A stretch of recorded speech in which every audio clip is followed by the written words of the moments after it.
Hello students, welcome to my channel commerce and economics classes. आज plus two business studies का हम नया topic करेंगे सिलेक्शन। मैनेजमेंट का हम थर्ड फंक्शन कर रहे थे स्टाफिंग प्रोसेस में फर्स्ट स्टेप हमने पिछले टॉपिक वीडियो में किया था, वो था हमारा रिक्रूटमेंट का। रिक्रूटमेंट के बाद स्टाफिंग प्रोसेस में नेक्स्ट स्टेप है हमारे पास सिलेक्शन का, वो आज के वीडियो में हम करेंगे। तो रिक्रूटमेंट प्रोसेस में कंपनी एप्लीकेशंस इनवाइट करती है, जो भी लोग इंटरेस्टेड होते हैं जॉब के लिए उनसे एप्लीकेशंस इनवाइट की जाती है। तो रिक्रूटमेंट प्रोसेस में कंपनी की ये कोशिश रहती है कि ज्यादा से ज्यादा एप्लीकेशंस उनके पास आए, और उसके बाद जब हम सिलेक्शन करते हैं तो सिलेक्शन में उन एप्लीकेशंस को, उन एप्लीकेंट्स को कम करने की कोशिश की जाती है। हम डिफरेंट टाइप के टेस्ट लेकर उन एप्लीकेंट्स में से बेस्ट एप्लीकेंट्स को चूज करते हैं। तो इसीलिए इसको नेगेटिव प्रोसेस कहा जाता है, क्योंकि हम इसमें नंबर ऑफ एप्लीकेंट्स को कम करते हैं, उनकी डिफरेंट टाइप के टेस्ट लेते हैं, जो उसमें रिजेक्ट हो जाते हैं उनको छोड़ दिया जाता है, और जो सुटेबल लगते हैं उनके ऊपर आगे की प्रोसेसिंग की जाती है। तो सिलेक्शन होता क्या है, उसका मीनिंग सबसे पहले हम यहाँ पर करेंगे। Selection refers to the process of, सबसे पहली बात है सिलेक्शन एक प्रोसेस है, क्योंकि इसमें भी हम काफी सारे स्टेप्स होते हैं उनको फॉलो करते हैं। उसके बाद सिलेक्शन का हमारा जो फंक्शन है वो पूरा होता है। तो इसलिए सिलेक्शन एक प्रोसेस है, क्योंकि इसमें बहुत सारे स्टेप्स को हमें फॉलो करना होता है। Process of screening job applicants, इसमें हम क्या करते हैं, जो जॉब के लिए एप्लीकेंट्स हैं जिन्होंने रिक्रूटमेंट प्रोसेस में कंपनी के पास एप्लीकेशंस दी थी, उनकी हम स्क्रीनिंग करते हैं। उनमें से छांटते हैं हम उन कैंडिडेट्स को जो हमारी रिक्वायरमेंट के अकॉर्डिंग हमें बेस्ट लगते हैं। तो स्क्रीनिंग की जाती है, इसलिए to ensure that most appropriate candidates are hire. हम स्क्रीनिंग क्यों करते हैं, इसलिए करते हैं कि मोस्ट एप्रोप्रिएट, जो हमें रिक्वायर्ड है, जिस टाइप के कैंडिडेट जो हमारे लिए बेस्ट कैंडिडेट्स हैं, वो कैंडिडेट हमें मिल सके। इसलिए जो एप्लीकेंट्स हमारे पास हैं उनकी हम स्क्रीनिंग करते हैं, उनके डिफरेंट टाइप के टेस्ट लेते हैं, और उनमें से बेस्ट कैंडिडेट्स को हम सिलेक्शन प्रोसेस में चूज करते हैं। तो सिलेक्शन का एक लंबा प्रोसीजर है। तो क्या क्या स्टेप्स हैं जो सिलेक्शन प्रोसेस में आएंगे वो हम यहाँ पर करते हैं। तो सबसे पहला इसका स्टेप आता है प्रीलिमिनरी स्क्रीनिंग। प्रीलिमिनरी स्क्रीनिंग में हमारे पास जो एप्लीकेशंस आई है उन एप्लीकेशंस को हम अपने रिक्वायर्ड क्वालिफिकेशन से मैच करते हैं, और अगर हमें लगता है कि जो कैंडिडेट्स हैं, बहुत सारे कैंडिडेट ऐसे होते हैं जो एप्लीकेशंस दे देते हैं बट उनके पास रिक्वायर्ड क्वालिफिकेशन नहीं है, तो उनको हम यहीं पर रिजेक्ट कर देते हैं। और उसके बाद जो बच जाते हैं कैंडिडेट्स, उनका हम इंटरव्यू लेते हैं। उसमें 2 स्टेप्स आते हैं, एक तो हम उनका इंटरव्यू लेंगे, प्रीलिमिनरी इंटरव्यू, एक इंटरव्यू का हमारा स्टेप बाद में भी आएगा, फाइनल इंटरव्यू होता है। तो प्रीलिमिनरी इंटरव्यू हम उनका लेते हैं, और इसमें सेकंड स्टेप आता है हमारे पास filling in blank application form.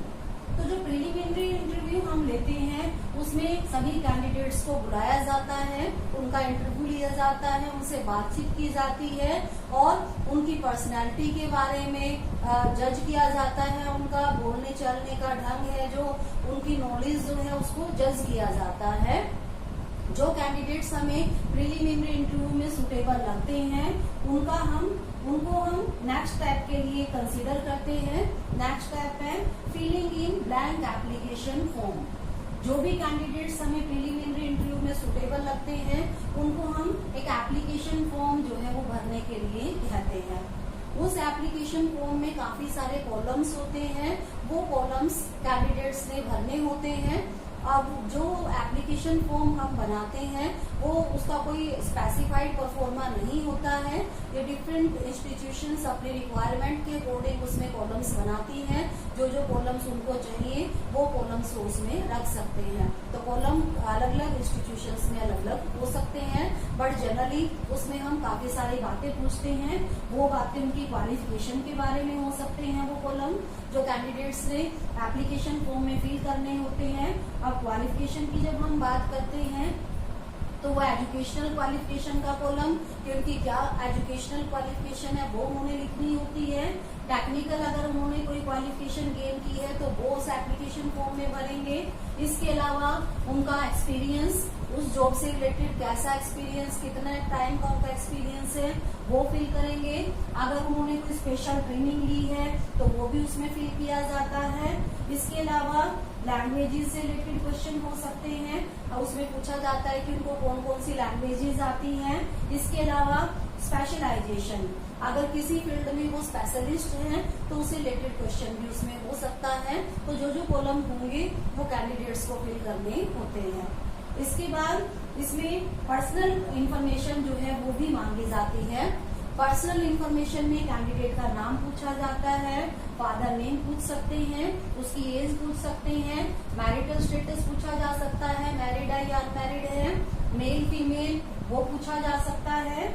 इसके अलावा मिनिमम एक्सेप्टेबल सैलरी उनसे पूछी जाती है कि अगर कैंडिडेट को हम जॉब दें तो वो कितनी मिनिमम सैलरी एक्सेप्ट करेगा, वो उनसे पूछ लिया जाता है। तो जो मिनिमम सैलरी उन्होंने लिखी है अगर वो हम दे सकते हैं तो हम उसको आगे कंसीडर करेंगे, अगर नहीं दे सकते हैं कैंडिडेट को तो हम उसको यहीं पर रिजेक्ट कर देंगे। इसके अलावा हम उनसे रेफरेंसेस मांगते हैं।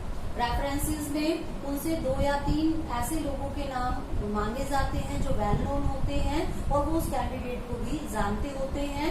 बाद में जब हमें सिलेक्शन प्रोसेस के एंड में हम उन 2-3 लोगों से उस कैंडिडेट के बारे में जांच पड़ताल करते हैं, तो रेफरेंसेस में वो 2-3 नाम मांगे जाते हैं। इसके अलावा अदर इंफॉर्मेशन, अगर लगता हो और कोई इंफॉर्मेशन जरूरी है कंपनी के लिए तो वो और इंफॉर्मेशन भी मांग सकते हैं। तो इसके बाद नेक्स्ट स्टेप आता है, तो सेकंड स्टेप है सिलेक्शन प्रोसेस में सिलेक्शन टेस्ट। तो जो कैंडिडेट हमारे फर्स्ट स्टेप में क्वालिफाई हो जाते हैं उनके हम अलग अलग टाइप के टेस्ट ले सकते हैं। टेस्ट बहुत टाइप्स के होते हैं, जरूरी नहीं है कि हर एक इंस्टीट्यूशन में सभी टेस्ट लिए जाएं, वो उनके रिक्वायरमेंट के ऊपर डिपेंड करता है। तो जो भी टेस्ट उनको लगते हैं उसमें से वो टेस्ट हम एप्लीकेंट्स के ले सकते हैं। तो इसमें सबसे पहले हमारे पास है प्रोफिशिएंसी टेस्ट। प्रोफिशिएंसी टेस्ट में हम ये देखते हैं कि जो कैंडिडेट है वो किसी भी काम को करने में, जो हम उससे काम करवाना चाहते हैं उसको कितना कैपेबल है करने में, कितना उस काम के लिए सुटेबल है, योग्य है और कितनी एफिशिएंटली जो है वो उस काम को कर पाता है। तो प्रोफिशिएंसी टेस्ट में हम ये जज करते हैं। तो इसके लिए प्रोफिशिएंसी टेस्ट में हमारे 2 टाइप के टेस्ट हो सकते हैं। सबसे पहला इसमें special trade efficiency test. Special trade means एक स्पेशल काम, एक जो काम हमने उससे कराना है वो काम, उसमें वो कितना एफिशिएंट है, उसके लिए हम उसका टेस्ट लेते हैं। तो उसमें जो हम टेस्ट लेंगे उसकी नॉलेज को हम उसमें 2 तरह से जज करते हैं। एक थ्योरेटिकली हम उसका टेस्ट ले सकते हैं। थ्योरेटिकली टेस्ट में जो भी उसका काम हमने उससे कराना है उससे रिलेटेड क्वेश्चंस उसमें पूछे जाते हैं, तो वो कितना उनका सही आंसर हमें देता है उसके बेस पर हम उसको जज करेंगे। दूसरा इसमें हो सकता है उसकी प्रैक्टिकल नॉलेज का टेस्ट। हम उससे प्रैक्टिकली वो काम करवा कर भी देख सकते हैं कि वो प्रैक्टिकली भी उस काम को कर पाता है या नहीं कर पाता। जैसे हमने किसी कंप्यूटर ऑपरेटर की पोस्ट के लिए एडवर्टाइज किया है तो जो एप्लीकेंट आए हैं तो उनकी हम 2 तरह से कंप्यूटर की नॉलेज को चेक कर सकते हैं। एक थ्योरेटिकली क्वेश्चंस बनाकर कि वो कितने सही आंसर देते हैं, दूसरा प्रैक्टिकली हम उनसे कंप्यूटर पे काम करवा कर भी देख सकते हैं कि उनको वो काम करना आता भी है या नहीं आता है। तो ये जो टेस्ट है ये होंगे हमारे स्पेशल ट्रेड एफिशिएंसी टेस्ट। इसके बाद प्रोफिशिएंसी टेस्ट में हम उनका डेक्जर्टी टेस्ट भी ले सकते हैं।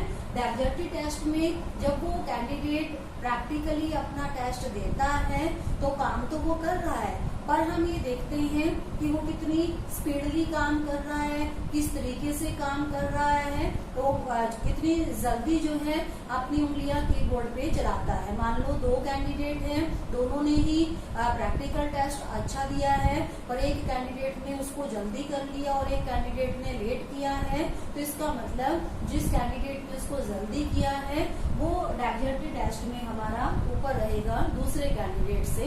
तो इसमें हम उसकी स्पीड को जज करते हैं कि वो कितनी स्पीडली जो है अपने काम को कर पाता है। तो ये तो था फर्स्ट टेस्ट हमारा प्रोफिशिएंसी टेस्ट। उसके बाद नेक्स्ट है इसमें साइकोलॉजिकल टेस्ट।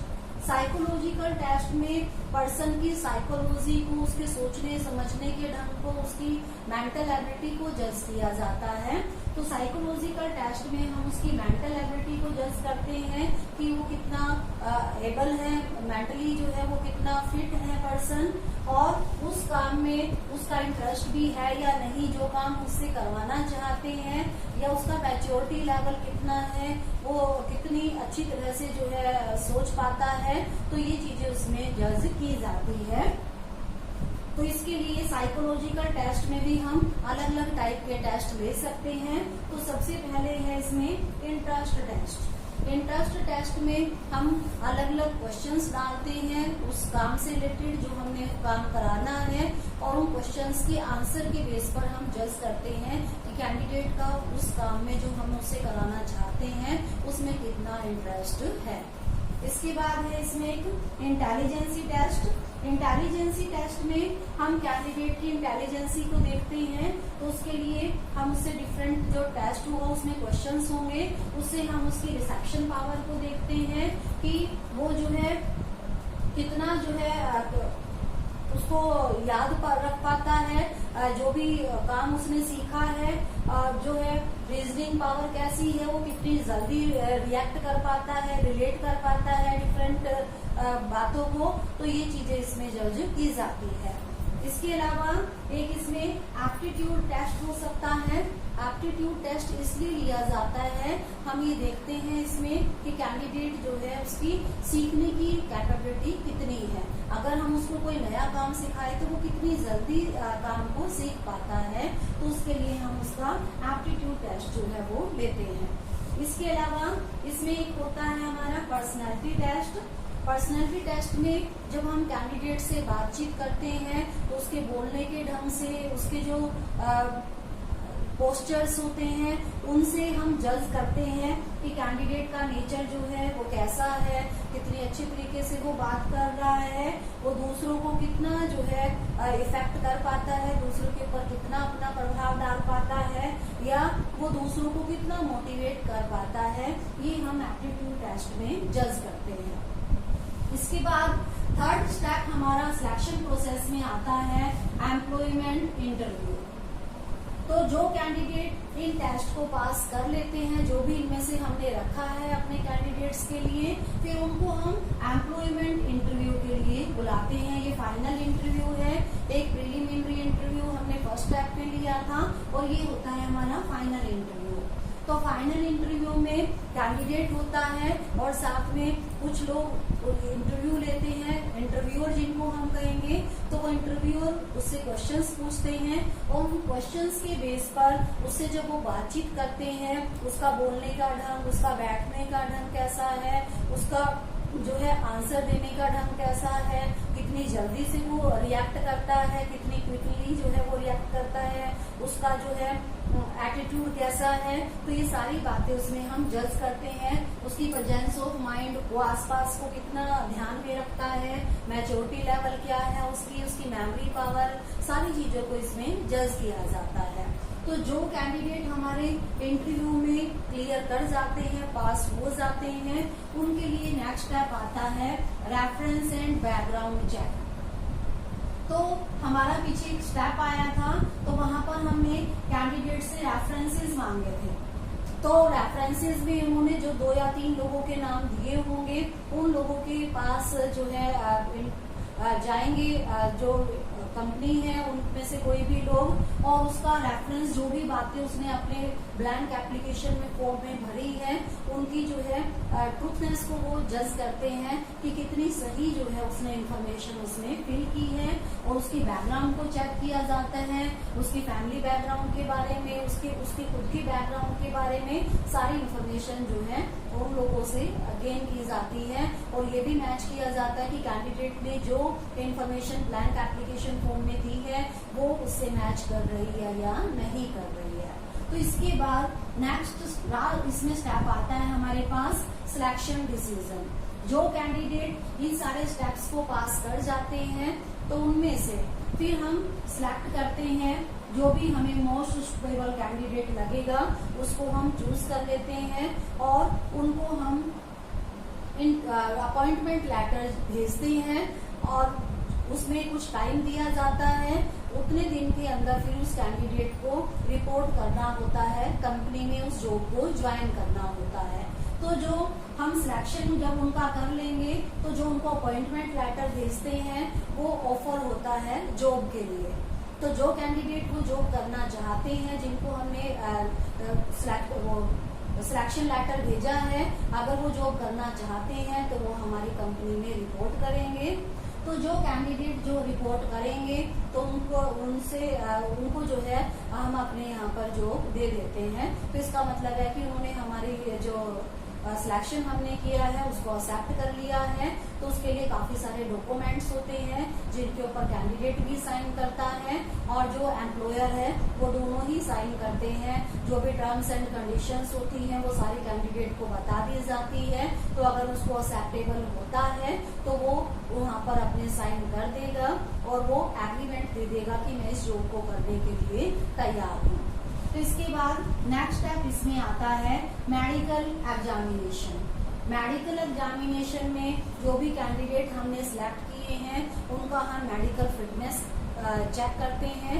उसके लिए उनको मेडिकल सर्टिफिकेट डॉक्टर से हमें देना होता है।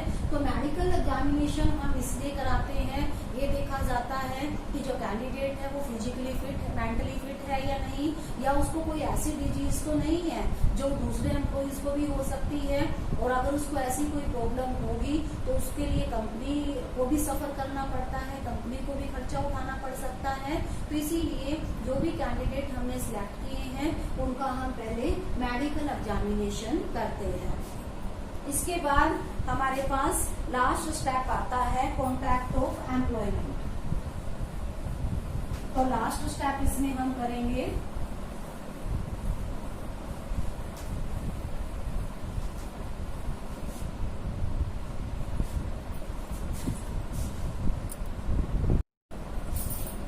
तो इसमें लास्ट स्टेप हमारे पास है कॉन्ट्रैक्ट ऑफ एम्प्लॉयमेंट। एम्प्लॉयर जो है कॉन्ट्रैक्ट तैयार कराता है, रिटर्न डॉक्यूमेंट होता है जिसके ऊपर एम्प्लॉयर और एम्प्लॉई दोनों ही साइन करते हैं। तो इसका मतलब ये है कि वो दोनों जो बातें उस कॉन्ट्रैक्ट में लिखी गई है, डॉक्यूमेंट पर में लिखी गई है, उससे वो दोनों ही एग्री करते हैं। तो उसमें काफी सारी बातें लिखी जाती हैं। वो बातें जॉब टाइटल, जो भी कैंडिडेट है उसको जिस जॉब के लिए हमने सिलेक्ट किया है उस जॉब का नाम लिखा होगा, क्या उसका नाम है।